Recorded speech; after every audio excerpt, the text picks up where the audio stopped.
Alright, I hope this will work out alright, we'll see. I am about to take my final little dip. I won't say final for a while, dip in the ocean. I'm not going fully in, it's a cold day. I know I always encourage everyone to get in the water no matter what, but sometimes you let yourself off the hook and it's all good. Just getting my feet up to my knees wet, and then I'm heading out. It's time to go. So just kind of using intuition and using expert advice, maybe a little mix of both. You can get in touch with your intuition, is going to help you. In the past, I've listened to my gut during times. There was one poignant, a memorable moment, I should say. There's many, but there's really one that sticks out. The sense that I felt the economy or the real estate bubble was going to happen, and I was being urged by people to hold on to my house, I had already really done well on, and I loved it. But I was in Mexico, I was surfing, I was in a place just sitting on my balcony, and I was flipping open my laptop after surfing, and I was trading some stocks. Yes, I was trading stocks in Crocs, because that's what I was doing at the time. That was just one of them, but it was the one that was my main mover. And my gut was just saying, I had this instinct right away, and it said, go home and sell your house. It wasn't God speaking to me. Maybe it was, but it was just this thought. And I went, I did some qigong at this desolate beach, and I was like, really, should I go home? And I did. I flew home, called up an agent, was going to sell it by myself, and within about, I'd have to go back and look, but I think it was less than 2 weeks, I was working 10 to 15 hour days on my house, getting it ready, breaking the news to my tenants, and it was time to let go. And people were, in this moment, just like now, in a different way, they were telling me, oh, you're crazy, the market's amazing, da-da-da-da-da. And I'm using an investment story, anecdote, because it's not so different. There's people going to doubt you all the time, and you have to listen to your own instinct, your own gut, and do what's best for you. And for me right now, I've been listening to my instinct for the last month or so that says this is going to be bad. This is going to be worse before it gets better.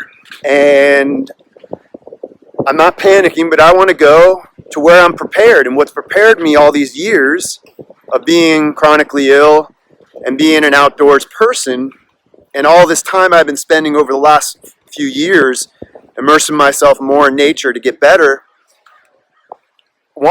it's time to do it. And so I'm heading out, and I will allow you to follow my journey. I'm not going to any secret spots quite yet. So today I'll leave, get in my car, it's all ready to go. I'm going to gas up at Costco, and I'm not even going to get any groceries or stuff. I'm just going to rely on water. I have some food, and I got to get some ice at the dollar store, but that I'm even a little bit, weary of, because I don't want to pick this virus up before I leave. I think right now, when we go to the stores and everything, it's one of the biggest infectious zones, because everybody is rushing out there. They're stressed. Immunity is low. People are panicking. It's just not good energy to be around either. So I think I'm going to skip that. I got enough ice to keep my meds, and I'll cook up some meat tonight. That won't go bad, and my eggs will be fine. And I'll get ice when I pick up my goggles in another day. I have some goggles now. But whenever I go into the stores, I'm just going to gear up. And I'm not so worried about this isolation. I mean, I don't like it, but a lot of us in the chronic illness community, in a strange twist of fate, we might be a little bit mentally prepared for this type of circumstance. And we can maybe be help to other people. And I'm willing for anybody that wants to reach out, that wants me to, that I can hopefully bring some calm to you, and just recognize that nothing goes on forever. And that means, yes, sometimes we die during it. I've always said during my illness, I'm going to get through this, but if I don't, I'm dead. And, it's not being negative, it's just realistic. But I'm going to do everything in my power to overcome it and get through this and be calm and enjoy what I can.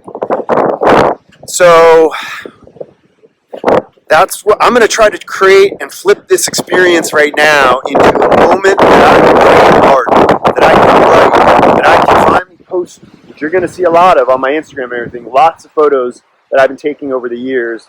And I'm going to try to keep them to the uplifting photos and try to distract people the best I can. And I'm just using it as a drive to say, this is absolutely the time to put out as much content and things that you can do, because it should be what you're thinking all the time in life, that life is short. Do it now. So there's no time like the present. I'm in the high risk population of over 10% death rate with all my preconditions. So does that mean I'm going to die? Absolutely not. Does it mean I have an opportunity to die? That's one way to put it. Yeah, for sure. But let's just hope it's not. You think this guy's freaking out? Probably not. A girl or whoever it is, enjoying life. So I'm going to take off these Crocs now because it's a little sacrilege to be wearing shoes in the ocean. And let me show you a little other something I've been using. I always use my essential oils. This lavender, just taking deep inhalations of some of these things can help enhance your calm, your mood. So whatever you have at your disposal. I don't want my Crocs to wash away. I better move them up the beach. Not losing these now. Come on now. But yeah, so don't worry. I'm going to be documenting my journey. I'm going to show you me getting in the water here. Sorry, I hope I'm not making everyone dizzy, but oh, that feels good. It's not going to be warm. It's going to be cold where I'm going, but soon the warmth will come. And I need some sun for my solar, but it's a great day here in Southern California. We need the rain because once we're through this, come April, we don't want the fires, and we want to be celebrating with lush greenery around us because it's wet in March. And we're all going to be looking back and going, wow, what a scare, and how can we change going forward? It's a wake-up call. And I hope we can use that to get closer to our friends, our family. When I say closer, I'm talking about in the sense of you can still be close with somebody when you FaceTime them. You can be close with them when you Skype. And it's okay. It's not going to replace intimacy and hugging, and we're all going to miss that dearly. Some don't, who are maybe don't like to be touched, but most of us will. I know I will. I've missed it for years. And that's kind of something that I'm really disappointed at. I was just beginning to open myself to dating again, to meeting new friends and having just the hug of a friend, let alone the hug of a lover, of a woman. And, I'm just going to have to be a little more patient about that. And I'm sure those of you who have partners and even dogs or whatever to just hug and squeeze and pet, you're lucky. And I envy you a bit, but I'm keeping positive attitude that that's in my future as well. And I'm not stopping my goals. I'm going to be creating content. I'm going to be doing my voiceover work. I'm going to be creating and building a platform for my health coaching and for the retreats that I want to lead and help people reintegrate into nature.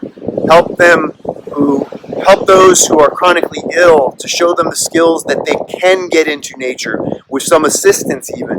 And I really want to continue with these goals, and I'm not going to let this stop it. I'm going to put it on pause. And that's all.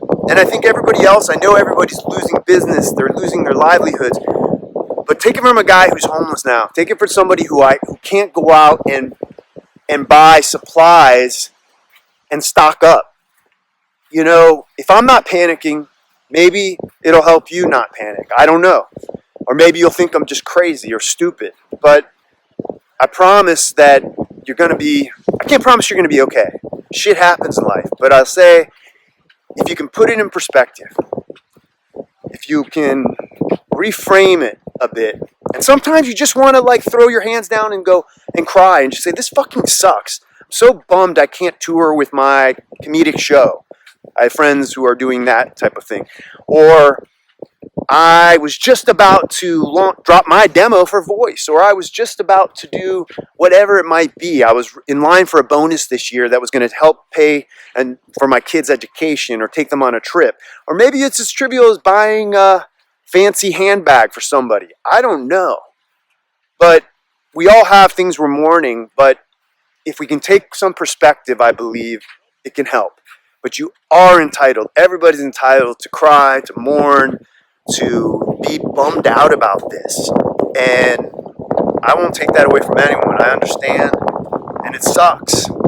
But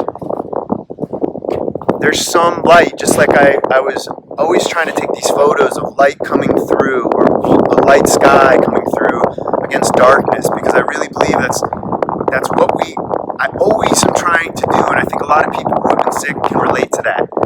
Looking for the silver lining, looking for light, because we need hope. Everybody needs hope. When we give up hope, we lose, and it lowers our immune, everything. So I'm staying hopeful. I hope you can stay hopeful with me.